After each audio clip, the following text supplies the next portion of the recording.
Omwaka gw'2013 gavumenti ekombeka ishemereza hirwariro rya Kigorobya Health Center yakano mu district ya Hoima bitko bahereze kuryombeka bakashanga rutakuhikana n'umutindo ogwishemerezo orukora nka mukuru w'ibyamagara mu district ya Hoima nagira ngo hatwireho buremezi bw'amane kirugireho bamwe mu bakazi okufa bari kuzara. That we have 54,000 mothers who are in the childbearing age.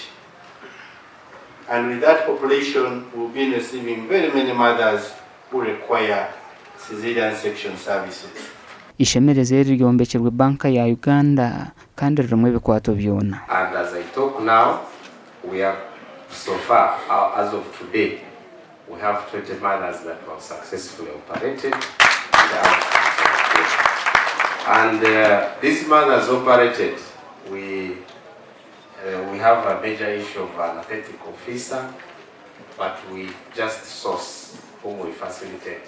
We must address the unique vulnerabilities faced by the young mothers, the teenagers, particularly the alarming rates of the teenage pregnancies prevalent in this region. The equipments that have been provided to us, they are basically helping us to start, and with the emergency cesarean sections being the priority.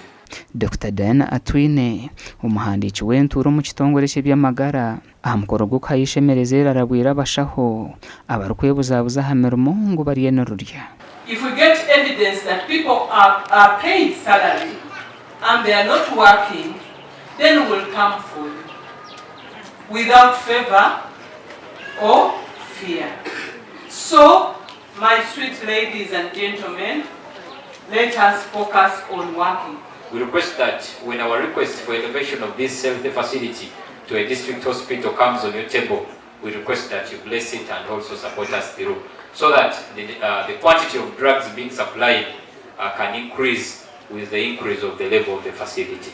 Irwariro rya Kigorobya Health Center 4 nirjanja babarwire barukurenga emitwaro 5 buri mwaka okorwa mu magomborora nka Bombo, Kichongo, Kapapi, Kigorobya Town Council, Kiganja na Kisukuma otireho n'abarukurwa mu ihanga rya Kongo.